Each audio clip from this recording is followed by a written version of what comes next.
Okay. What do you do there? I do body expansion, transformation, everything from like breast expansion, full body weight gain, like a real petite girl becomes a BBW or a supersized BBW. I've done the female muscle growth, like muscle suits, and I've done a little bit of animal, like tiger girl. So is it FX or is this makeup and stuff? It's 90% of it is practical effects. So I have props that I use, or I'll sometimes like for the animal type transformation, I'll get a body painter. Okay. That kind of thing. But yeah, very, very little digital. So what's your go-to effect that you use a lot of times? Probably the one that gets used the most is the breast expansion, because even with the muscle growth and the full body weight gain, the chest goes along with it. So that's probably gets used the most. So do you buy a lot of plastics and stuff? In the beginning, I used a lot of just straight up balloons, but now I've either made or had somebody help me make a lot of rigs. Rigs are what I describe as like the setup to do the effects, because some of them require like air, like either some type of air compressor or pump, to make it work. So when you first started, did you build it yourself, or do you have people when you first started? Oh no, when I first started, it was very rudimentary. It wasn't anything real fancy. I just kind of low-tech jury rigged everything, just to get it, just figured out a way to make it work. In the beginning, it was all paper clips and duct tape. Okay. How long you been there doing it? I've been doing these kind of clips for 13 years. Okay. What made you get into it? Actually, there's a company called Tailor Made Clips. Oh, I heard of that. Yeah, and they still make the same kind of content. Yeah, that's an old one. They do a lot of the inflation, expansion, and transformation. And Taylor and the other guy that worked there at the time, Bud Swope, they saw some stuff that I was helping a guy with on YouTube, and so they reached out, and he just kind of kept pushing me like, hey, why don't you make some stuff for us? And I was like, I don't know if I got the skill set. And so one day I just got a thing in the mail, and it was like a camera setup. So they sent me like a camera, some extra light batteries, a stabilizer, a few other little bells and whistles, and they were like, hey, just make some stuff, and if it's no good and we don't think it's going to work, you just send it back to us. But I made the first clip, and they were happy with it, so that was just kind of took off from there. I worked for them up until really about COVID. Yeah. And then when COVID hit, it really sort of created a change in the financial structure of how you make clips and the dynamics of all that. So they really couldn't support me anymore, because I was basically like a subcontractor for them. Okay. So now ever since really 2021 or so, I've just been making stuff up for myself. I have a Patreon, and that's where all my content goes. Now that's a pretty old company, Taylor. I remember that. Yeah, I mean, I've been doing it for 13 years, so I guess they've had to have been doing it for maybe almost 20. I remember some of the clip before I was old enough, so I was that old. Yeah. So how's Patreon? I know Patreon kind of hard sometimes with their rules. Well, I don't want to jinx it, so knock on wood. So far, I've been really pleased with Patreon. Most of my stuff is like PG-13. Yeah, it's kind of that level. I have a few things that are a little more adult, but the bulk of my content is relatively tame.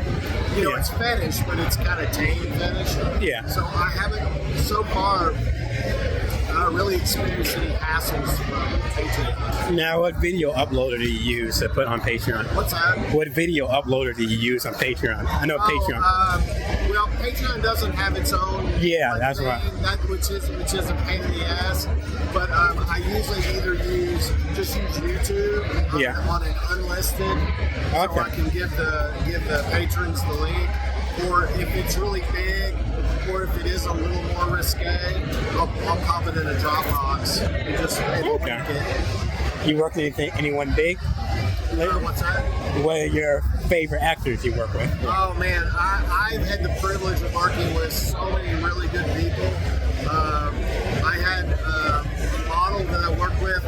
We made over 100 clips together. Okay.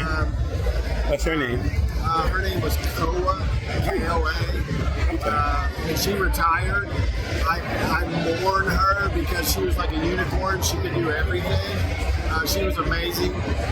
But I've really got to work with some wonderful, I hate to name drop because then I don't want to forget anybody, but Ziva Faye is awesome. I'm soon with her tomorrow. Malika, she's mostly a foot model, but I've done some stuff with her. I got to work with Ivy Davenport on a clip of hers with Amy Mercury and Indica Fetish. They were awesome. Let's see. Yeah, I know I'm forgetting people, so I apologize to anybody that I haven't credited. Now you do some out there clips like Willy Wonka and stuff. What's your favorite ones you done? Out of the Blueberry, or just overall. Out of the overall. Well, back in the old days, like I said, it was kind of a different time. I could spend maybe 6 or 8 hours on a clip, and it was real heavily scripted. Yeah. So I had some of the ones that were I always liked the ones that I called them the magical mazes. Yeah. Where I could get a big space and we'd have multiple rooms, and basically there'd be traps and tricks, and the model was like an adventurer trying to get through the. That's pretty cool. Through the thing, and every room had a little different transformation in it. So I always enjoyed those because we got to do a lot of different things in one day versus just one type of transformation per clip now. What advice would you give for people trying to start a Patreon? Really, anything.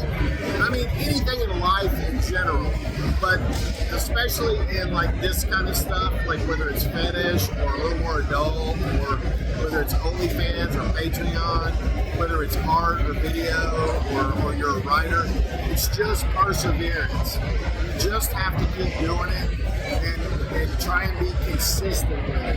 So if you can be consistent and just stick with it, and you'll figure things out as you go, and it's always evolving and everything's always changing, and if you're just patient and have the fortitude, generally if you can build your audience.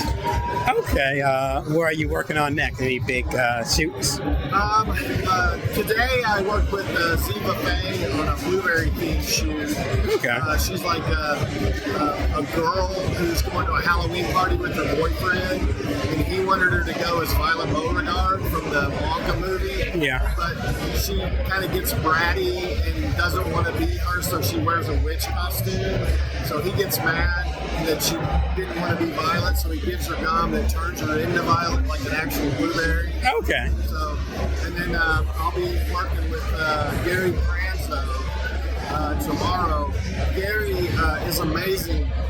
He mostly does the giantess stuff, like the Attack of the 50-Foot Woman, where the models are in the city and they're knocking down skyscrapers, that kind of thing. And he's so dynamic with the camera, and he's really great. I always love working with Gary. It's Media Impact Customs. Okay. Is his company name, and we'll be doing some transformation stuff tomorrow. How long it took you to learn all those camera angles and stuff? For the most part, again, I always say back in the good old days, when I had more resources, I had a videographer. Okay. So we sort of figured out a lot of stuff just along the way.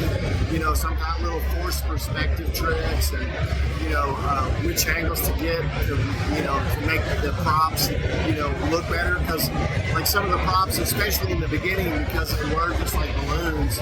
If you got a bad angle, they looked really horrible. If you got a good angle, they looked amazing or looked good. So it's really just a process of you just figure stuff out over time. Do you use a lot of video editing apps or anything like that? No, that's one thing that I wish that I had taken the time. I mean, I've never done this full time until recently, so I've always had like a very hourly intensive full-time job for my whole life.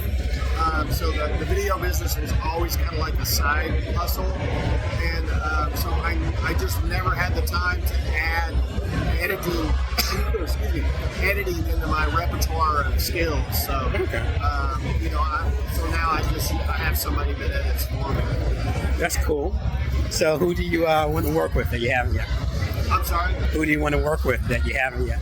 Oh, wow. I mean, I'm telling you, since I started trying to heavily network on Twitter, there are so many talented people.